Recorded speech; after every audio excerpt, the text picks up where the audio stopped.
Bem-vindos à TV Smart Síndico, recebendo novamente com satisfação o Dr. João Paulo Rossi Pascoal, advogado, mestre em Direito, professor, comentarista do nosso blog Smart Síndico e especialista em Direitos de Condomínio. Dr. João Paulo, vamos falar um pouquinho sobre o síndico hoje. Todo condomínio precisa ter um síndico? Olá, Laerte, é um prazer retornar aqui e a resposta é positiva, né? A lei impõe a eleição de um síndico como representante dos condôminos e ele deve ser eleito em uma assembleia mediante a votação prevista na convenção. Usualmente é a votação de praxe, maioria simples dos presentes em segunda chamada. Então ele é democraticamente escolhido pelos condôminos para representar o condomínio. Tá bom, e vamos supor que ninguém queira ser síndico. Quem é síndico quer sair, ninguém quer entrar. Como é que fica uma situação dessa? Realmente é um fenômeno que infelizmente acontece, né? E aí nós temos uma figura que é um chavão que pegou na sociedade, e contra chavões é difícil lutar, né? Mas é um chavão porque não representa exatamente a figura jurídica, que é a figura do síndico profissional. O síndico profissional traduz a ideia de alguém que é estranho, alguém de fora, que é eleito para ser síndico. Então foge ao usual num condomínio puramente residencial, que é ter um condômino, um inquilino, alguém interno interessado em virar síndico. Não, nós trazemos alguém de fora, ele é eleito, o ritual jurídico é exatamente o mesmo, as incumbências são as mesmas, né? E síndico hoje não é profissão. Há uma expectativa de que por vias de mudanças legislativas isso venha a ser reconhecido pela lei, mas ainda não é uma realidade, é simplesmente uma proposta legislativa. Perfeito. Nada contra, então, um síndico profissional, Nada mas contra. numa outra entrevista o senhor explicou claramente o que é condomínio, pertence a todos.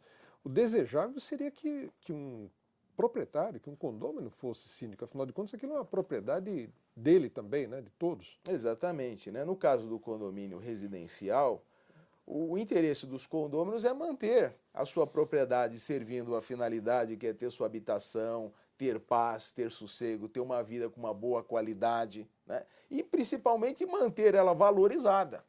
E ninguém melhor que o próprio dono, o próprio proprietário, o condômino, que estar à testa de tudo isso, mesmo porque ele tem o conhecimento profundo sobre as carências, sobre as prioridades.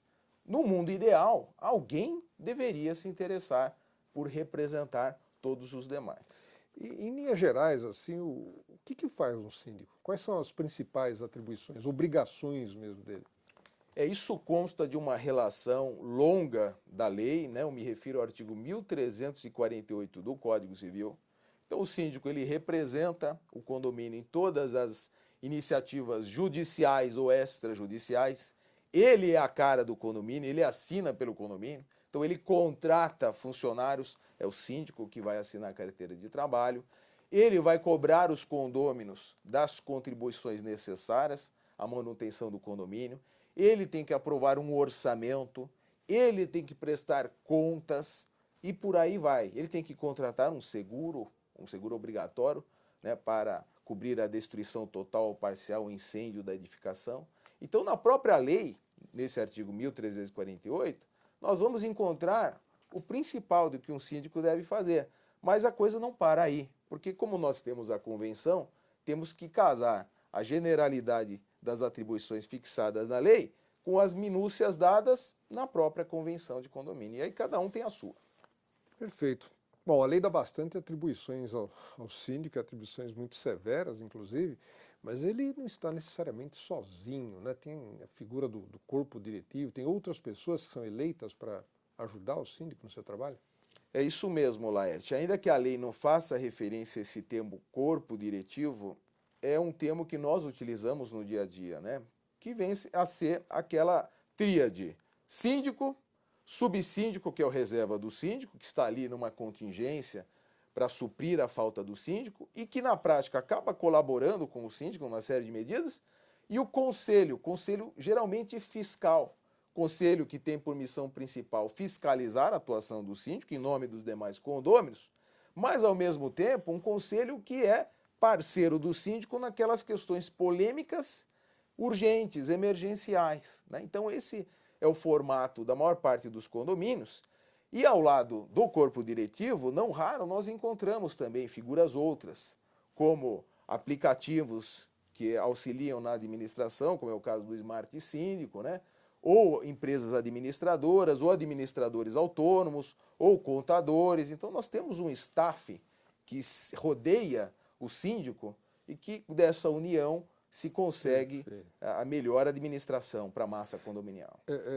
Por falar, falou aí, existem as administradoras, né? O síndico pode contratar uma administradora, pode usar um aplicativo, pode não usar nada, mas o fato dele contratar uma administradora, isso elimina a responsabilidade dele? Passa tudo para a administradora? Não. Como a lei sacramenta que ele é o representante legal do condomínio, é o pescoço do síndico que está na guilhotina. Então, como mesmo tudo na vida, mesmo com a empresa administradora. É claro que com profissionais atuantes a seu lado, já que ele é um leigo, facilita, dá maior segurança, né? Ele vai ter informações, vamos dizer, fundamentadas, e o risco de ter problemas diminui. Sim. Agora, se o pior acontecer, quem responde pelo condomínio é o síndico. Claro que é uma responsabilidade tecnicamente chamada de subjetiva. Vai depender da comprovação da culpa naquelas variantes. Negligência, imperícia, imprudência, né? Então o síndico não é algo automático. Em muitos prédios, o síndico é dispensado de pagar a chamada cota condominial. Mas além disso, ele pode ter uma espécie de salário, ele pode ter uma remuneração para ser síndico? O termo adequado é remuneração. Né? Inclusive a isenção do pagamento das despesas ordinárias, que é a praxe nos condomínios residenciais, é uma modalidade de remuneração. Então falar em salário é usar um termo incorreto, porque, como eu disse, ainda não é reconhecido como profissão. E ele não é empregado do condomínio. E ele não é empregado, ele é representante. Então ele será remunerado tal qual estiver previsto na convenção.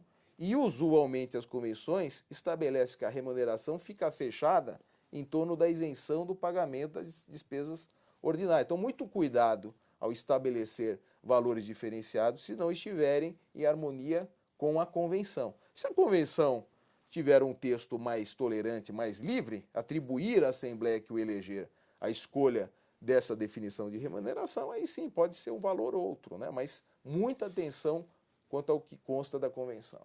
Perfeito. E para encerrar, bom, o síndico é eleito para cumprir um mandato, certo?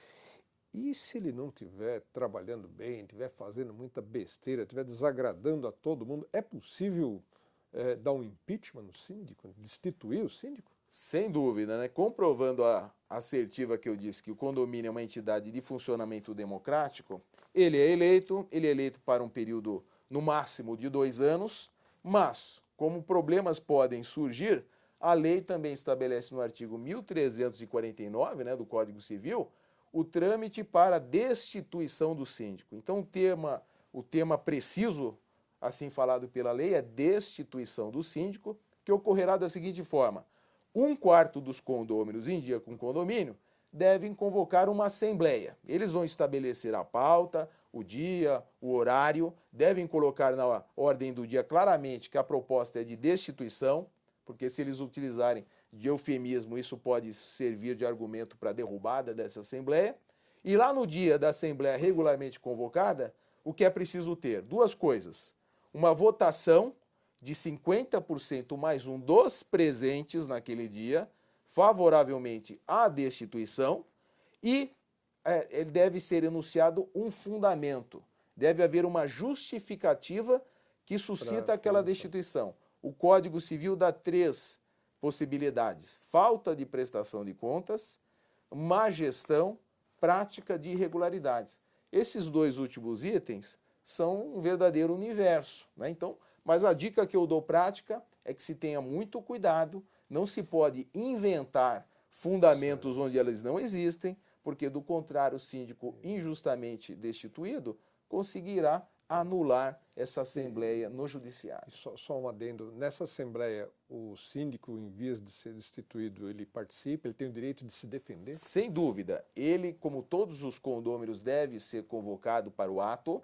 Se ele comparecer, seja pessoalmente, seja por meio de um representante, um advogado, antes de se começar a votação, ele deve saber de maneira precisa do que está sendo, vamos dizer, acusado, qual é o fundamento da destituição, que se abra um período para que ele faça uma defesa, né, 20 minutos, para que ele, inquerendo, faça a sua defesa, e só após se inicia a votação. Porque, do contrário, mais um argumento ele poderá se valer de que a ampla defesa, de que o direito ao contraditório, que são garantias constitucionais, não foram observadas naquela Assembleia. Então é uma forma de minorar esse tipo de risco, né, de anulação.